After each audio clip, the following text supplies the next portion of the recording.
Hi, today is Martin Luther King's birthday. And I can't help but ask the question, is it time that people of color recognize how much power, influence that we have amassed, that we no longer need to ask to be invited anywhere? I ask the question, have we now come to a new time and place where we recognize that we can no longer beg for the love, acknowledgement, or respect of any group? That maybe it's time that we recognize that if we love and respect and acknowledge ourselves in the way in which we are asking others to do, that is the place of true power. I'm simply asking the question. Here's what I believe. The Academy has the right to acknowledge whomever they choose, to invite whomever they choose. And now I think that it's our responsibility now to make the change. Maybe it is time that we pull back our resources and we put them back into our communities, into our programs, and we make programs for ourselves that acknowledge us in ways that we see fit, that are just as good as the so-called mainstream ones. I don't know. Here's what I do know. Begging for acknowledgement or even asking diminishes dignity and diminishes power. And we are a dignified people, and we are powerful, and let's not forget it. So, let's let the Academy do them with all grace and love, and let's do us differently. I got nothing but love. Hey, Chris, I will not be at the Academy Awards, and I won't be watching, but I can't think of a better man to do the job at hand this year than you, my friend. Good luck. And to the rest of you, nothing but love, always. I say, hey, make the Oscars all white, for real. Just don't let anybody else in there. Let them have their own thing. Let them run it the way that they want to run it. We'll do ours. I've been saying this since forever. And, you know, like I said in a previous video, with me being an aspiring actor and being a musician, if I was nominated for a Grammy or an Academy Award, I probably either would not go to the awards show, or if I did, I probably wouldn't have anything nice to say during the acceptance speech. I probably wouldn't say anything at all. I'll just probably take the award and walk off the stage and just wouldn't say anything. And I would just let my silence be in protest of the BS. Remember, they didn't even want to air the Grammy Awards for the rap category, hip hop category back in the day. As a matter of fact, back in 1989, which I'll probably make a separate video about this because I don't have much time, but Will Smith, or the Fresh Prince, and his DJ Jazzy Jeff, back when they were DJ Jazzy Jeff and the Fresh Prince as a rap duo, Will Smith won the first Grammy for hip hop, and he boycotted the Grammys. He did not show up, even though he was the one who won the award. You know, he did not go because even though it was a new category putting the rap award there, they were not going to show him accepting the award on TV. So he was like, you know what? I'm just not going to show up. And, you know, so this is not like the first time that Will and Jada did something like this, where they basically stuck their middle finger up to these people like, look, you guys want to be funny, we can be funny too. How about that? You know, so I definitely support Jada's decision to gracefully bow out. And like I've been saying for years, that something like this needed to happen. But anyways, yeah, I'll talk about the whole Grammy thing another time, but just wanted to say this because there's so much I can say about it. I'm just going to have to make a separate video where I really go in depth about the Oscars and Like I previously mentioned, I just want to mention it one more time before I make that lengthy video. I might even have to make 2 or 3 parts. But basically, with Halle Berry winning, or was she nominated? I think she actually won the role for Monsters Ball. Monique, who played the mother in Precious, Denzel Washington, the cricket cop in Training Day, 3-6 Mafia winning the award for his Heart Out Here for a Pimp from the movie Hustle and Flow. I mean, it's like, you got to be freaking kidding me. You got to be. They're always trying to play us. They keep on pulling the same trick. They'll have some negative, stereotypical role of some quote-unquote black person, push them to the forefront. I'm talking about a really good hard push too.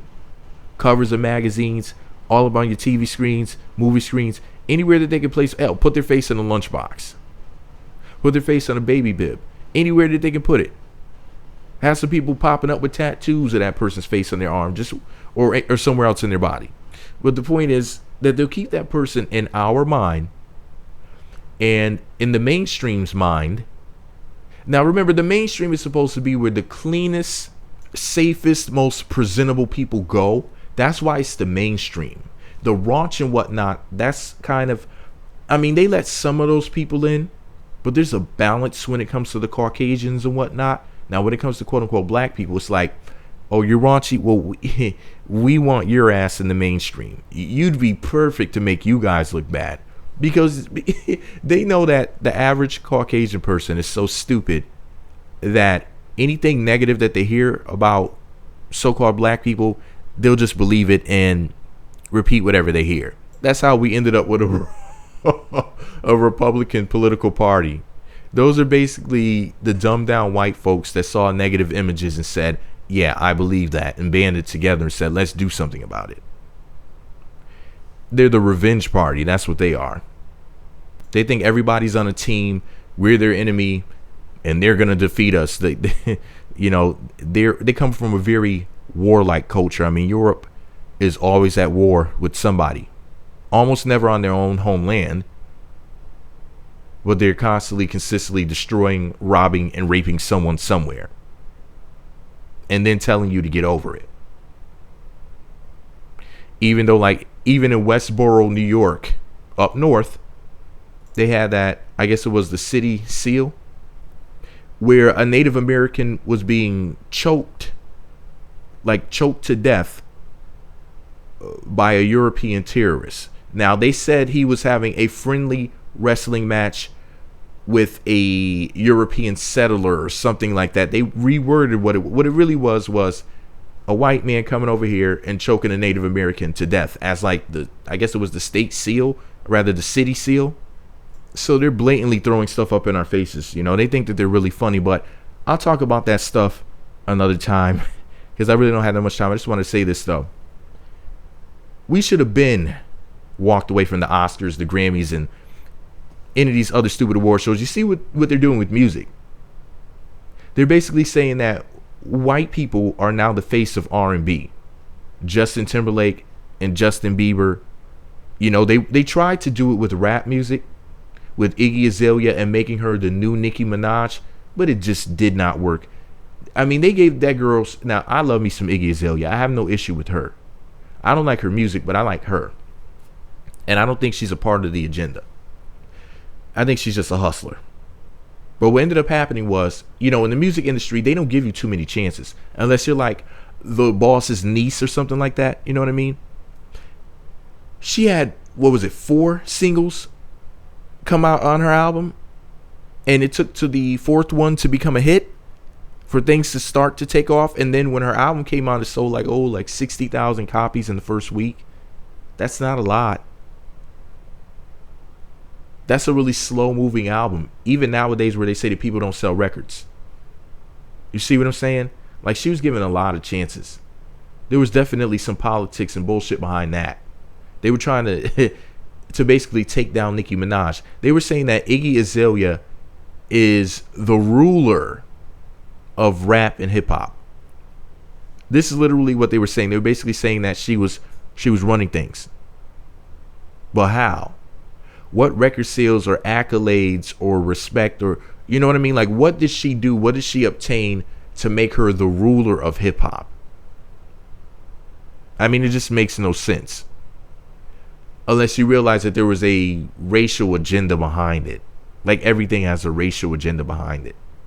I can assure you of that. But I'll talk about that more another time. What I wanted to point out to you guys in this video, which I don't think a lot of people even notice it. Did you notice those weird hand symbols that Jada was making in the video? Was she silently trying to communicate sign language to the so-called Illuminati? Did you see her making pyramids with her thumbs and touching her fingertips together, making those damn pyramids with her hands? What in the Freemasonry did I just witness, Jesus? This woman needs milk. I just sat back and said, wonder how many people noticed that she's doing that little speaking without speaking thing that they do. The fact that she was doing her corny little sign language. I love me some Jada Pinkett Smith, but she's obviously one of them at the end of the day. If you know what I mean. Wink, wink. Just make sure you keep one eye open. Anyways, this is all my opinion. Let me know what you think about it all below. Be sure to subscribe to the Meat Magazine YouTube channels. Visit meatmagazine.blogspot.com. Follow me on Twitter at Meat Magazine. And look out for my Oscars video, where I break down why the Oscars don't just need to be boycotted. We need to never go back. I mean, after it's hard out here for a pimp won an award. Yeah. Meat Magazine on YouTube, meatmagazine.blogspot. Follow me on Twitter at Meat Magazine.